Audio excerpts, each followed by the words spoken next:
My name is Corey Morris, and I'm an osteopathic medical student. Today, our special guest is Dr. Kris Belland. Dr. Belland is currently the President and CEO of Aerospace Medicine International Strategic Consultants. In the past, he has served as the FAA Southwest Regional Deputy Flight Surgeon and Senior FAA Aviation Medical Examiner. Prior to that, he was the aeromedical consultant to commercial airline pilots and flight attendant unions, the APA and APFA. He was the Chief Medical Officer for American Airlines, and prior to that completed a full 30-plus year career in the U.S. Navy. He is a graduate of the United States Naval Academy and Philadelphia College of Osteopathic Medicine. He is board certified in family and aerospace medicine with a master's in business administration, public health, and strategic studies. During his time in the United States Navy, he was qualified as both a flight surgeon and jet pilot, where he accrued over 2,000 flight hours, 112 arrested landings, and 25 combat missions in aircraft like the F/A-18 Hornet and the F-14 Tomcat. During his career, he was recognized with 2 Legion of Merit's Air Medal, U.S. Navy Flight Surgeon of the Year, Sonny Carter Memorial Award, U.S. Air Force Historical Foundations Award in Research and Writing, Aerospace Medical Association's Lister Award, Society of U.S. Naval Flight Surgeons Graybill Award, and Collins Award for Outstanding Publication in the Field of Human Factors. He is a Fellow of the Aerospace Medical and Human Factors Association and is past President of the Aerospace Medical Association. With that, here is our special guest, Dr. Kris Belland.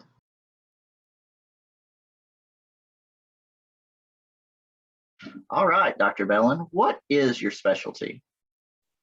Thanks, Corey. I really do appreciate this opportunity to connect with our future members and leaders.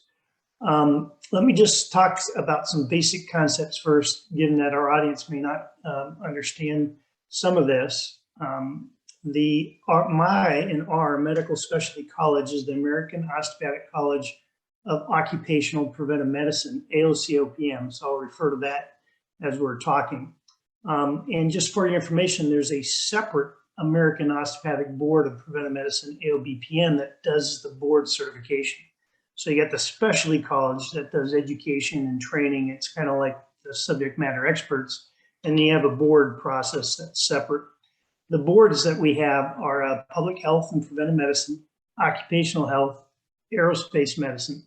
There are certificates of adequate qualification, and I defer to Mr. Jeffrey LeBeuf, our AOCOPM Executive Director, if you have questions in this area. I'm not an expert in this area, but hyperbaric medicine, undersea medicine, and prison medicine are areas that are specialties. The other area I'd like to talk about is the Aerospace Medical Association, FAsMA. I'm an aerospace medicine, and you'll hear from this discussion, I have a passion for aerospace medicine. So asma.org is a really great reference. And for students, there's this organization called AMSRO, AMSRO, which is a subsection of ASMA. It's the Asthma Official Student Organization. So to get back to your original question, I'm boarded in family medicine and aerospace medicine. I'm active in asthma, AOCOPM, OPAM, asthma, and even in AMSRO, the students organization. I'm currently the AOCOPM Treasurer, involved in the board here for several areas and active in aerospace medicine. Now, I think up front, one of the really big points is that new members and students are our future. And we need young, energetic, passionate, motivated individuals to come to AOCOPM and aerospace medicine to ensure the advancement in the art and science of aerospace medicine and AOCOPM.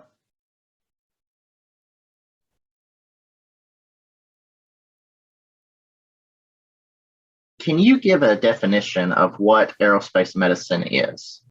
It's really understanding the anatomy, physiology, psychology of the human system in extreme environments, in their controlled environments, usually related to either undersea air, hyperbaric, confined environments that are, pressure controlled.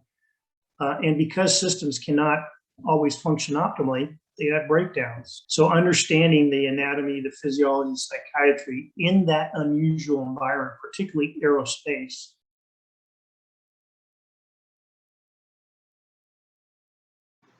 Can you share with us some highlights from your career in the field of aerospace medicine? What I'll start out with is when I was a young United States Navy flight surgeon, and kind of talk about that day first. And then we'll talk a little bit about FAA, and then wrap up with some kind of more senior. I'll try to keep the senior stuff down because the audience are newer in this area, and I think we want to let them know what the opportunities are at that kind of the endpoint. U.S. Navy flight surgeon, wonderful. After medical school, you'll do 6 months. You'll do your internship or PGY1, and then 6-month flight surgery training. Now, the Navy is in a transition to a fully residency trained organization, but I think that that'll probably take a couple of years. You need to check in on that and see where it is before you go down this route. At least for me, it was I did a general surgery internship and then the flight surgery training for 6 months. I got to tell you, being a young flight surgeon in the Navy was by far the best time of my life. Just for example, on an aircraft carrier, I was an air wing flight surgeon, about 5,000 people on the carrier, goes anywhere in the world, got 1,500 people part of the air wing, enlisted officers, air crew, unique flight considerations. You have altitude, stress, pressure, fatigue, circadian rhythm, shifting across as the carrier goes east or west. You do up chits, down chits, human factors councils. Heaven forbid there's a mishap board. You need to do that. Aerospace medicine evaluation, physical exams. And I flew almost daily with the air wing. We had 7 squadrons, F-14 Deltas, F-18 Hornets, EA-6Bs, S-3 Vikings, H-60s, A-6s. And then you hang out in the squadron ready room. I'll tell you, I did more medicine sitting in the squadron ready rooms than I did down in medical. It's so important to have that interaction, particularly for such a very high level performing organization like aviators, DoD aviators, and they truly are at the top of their game. Later, I was a senior medical officer in Battle Forces 7th Fleet surgeon. I went back out on an aircraft carrier on the USS Kitty Hawk, and you have the increased experience interaction with the admiral's staff as well as ship's company. More recently, I've been in the FAA, the Federal Aviation Administration, and we took care of air traffic controllers because after they had federalized air traffic controllers under Ronald Reagan, we had to make sure they were medically up. So we did up chits and down chits and handled their medical problems. And particularly busy under COVID-19 because the flight surgeons in the FAA did all the contact tracing. And under Omicron, that was just super busy. We're also responsible for aviation medical examiners, quality assurance and oversight, airman certificates. That's all the aviators in those 5 states, making sure that their medical exams are current, do quality assurance. If there's any issues or problems, we work with Oklahoma to make sure that cases are handled in a risk management way. We also were responsible for the FAA internal drug and alcohol program as medical review officer. So those are kind of, very young flight surgeons, at least for the Navy. There are NASA flight surgeons, young FAA flight surgeons. So there's different opportunities for that. As it became more senior, I started to work with, became the American Airlines chief medical officer, worked with flight attendant and pilots unions, and then with an organization called ICAO, which is an international civil aviation organization. They fall under the United Nations. And there's this organization, there's more acronyms, but collaborative arrangements for prevention and management of public health events in civil aviation. So that's CAPSCA. And we worked directly international. ICAO is kind of like the FAA, but for the world, regulatory. And we worked with COVID-19, a response to that and standardized response throughout the world. So I kind of went, young, kind of mid, and then kind of more senior career for aerospace medicine.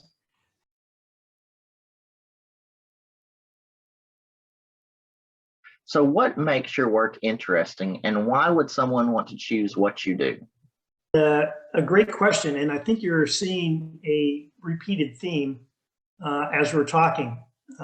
through this. And, there's adrenaline associated with flight, getting a cat shot off an aircraft carrier at night, carrying weapons and going into enemy territory where you could be shot down is one heck of a adrenaline rush. As a matter of fact, one of the things that aerospace medicine, they told us is that they put EKG monitors on naval aviators in Vietnam, and their heart rate didn't go up as high during combat as it did landing on the carrier at night, right? So the more stressful thing was coming back and landing on a carrier. You have to do that every single flight. Combat doesn't, when you interact with the enemy, it doesn't happen every flight. So that's one of the big things, adrenaline rush. It ties into that passion. Understanding anatomy and physiology, and it really all comes together. It's anatomy, physiology, psychiatry, right? And it all comes into not only understanding that when things go wrong, because they inevitably will go wrong, but what you could do to keep people optimized in their performance and keep them up to speed. Circadian rhythm, human systems integration, human performance optimization, a lot more acronyms, throwing out there for you, but keeping people performing optimally throughout their career and time. And that human person-to-person interaction, because what I've found out in my career is that that personal interaction, that personal contact, that human contact, and this ties into the osteopathic philosophy, makes all the difference in the world. And I look back on the friends that I've met and the contacts, and the doors have been open to me, and it has been through those personal contacts. So that relationship building, and I think the osteopathic profession, other professions, have it, but I think the osteopathic does it right and does it better and understands that better, that human interaction and interconnectivity. So I think that makes it interesting, particularly for osteopathic. I really enjoyed the complex aeromedical cases in dealing with specialists, internal medicine, neurology, cardiac, and working through those issues. My goal was to get every single aviator back up as soon as possible, but it doesn't always happen that way because it is a complex specialty. We talked about the human systems integration, and even truer for UAVs, unmanned aerial vehicles. That human system oversight and that integration, we're still figuring that out.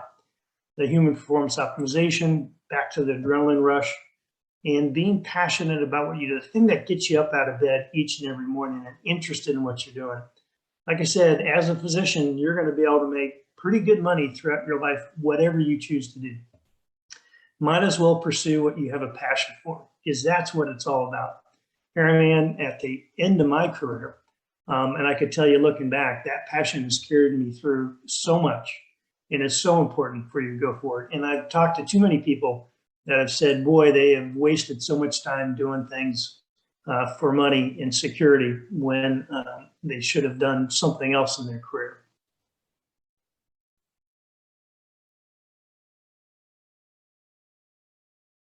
What advice would you give students or residents interested in your field of medicine? Great question. And early on, one of the first thing I said is join organizations like AOCOPM, like Aerospace Medical Association, or like AMSRO. So important to have like-minded. One of the things I saw when I was ASMA president is that we were the best kept secret. People didn't know about aerospace medicine. They would go to internal medicine or ER docs and ask about, what should I do in flight? Well, those guys and gals do great for emergency medicine, but don't always understand the anatomy and physiology and psychiatry in flight. The Aerospace Medical Association is completely focused on it. I love that group. It's about 2,000 people. They have a passion. It's not only docs, it's nurses, it's PAs, it's dentists, it's people that are there's toxicologists, there's chemists, there's researchers, it's people who are interested. So what I would say as a person coming into the profession is seek out those organizations like AOCOPM, like FAsMA, like AMSRO. AMSRO is phenomenal. And the other advice I would say is, I've said it earlier, I'll say it again, is that personal connectivity, personal contact. I think that osteopathic physicians do this extremely well, is understanding that human element as part of the human system. So that would be the advice that I would give somebody young to the profession.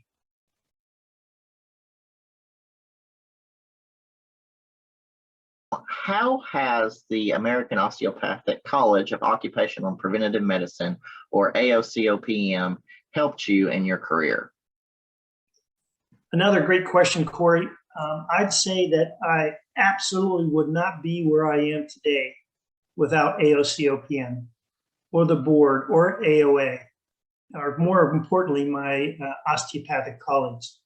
And like I said, those personal contacts are so important, not only to grow and advance, but when you have difficulties or problems, having somebody there to help you out, or somebody's been through what you have to kind of work through and help and guide you in the right direction.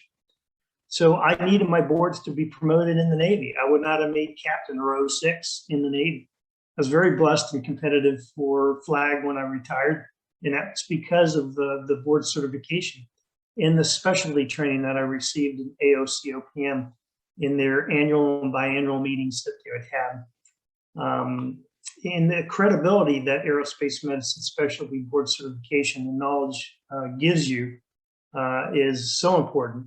And because that passion was there, the connectivity with aerospace medicine specialists at FAsMA, AOCOPM, that's really my extended family. I fully intend to grow old with these organizations.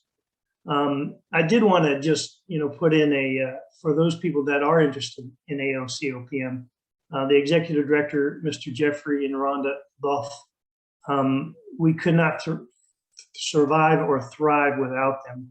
They're a wonderful individual to talk to when you have some time over a cool beverage or a warm cup of coffee. A wonderful person to talk to be able to, talk about the organization, how you can become involved, and through the trajectory of your career, what you could and should do as you go through. But absolutely, your question was AOCOPM, how it helped me in my career. I would not have had the wonderful, phenomenal career and experiences that I've had throughout my professional career without it.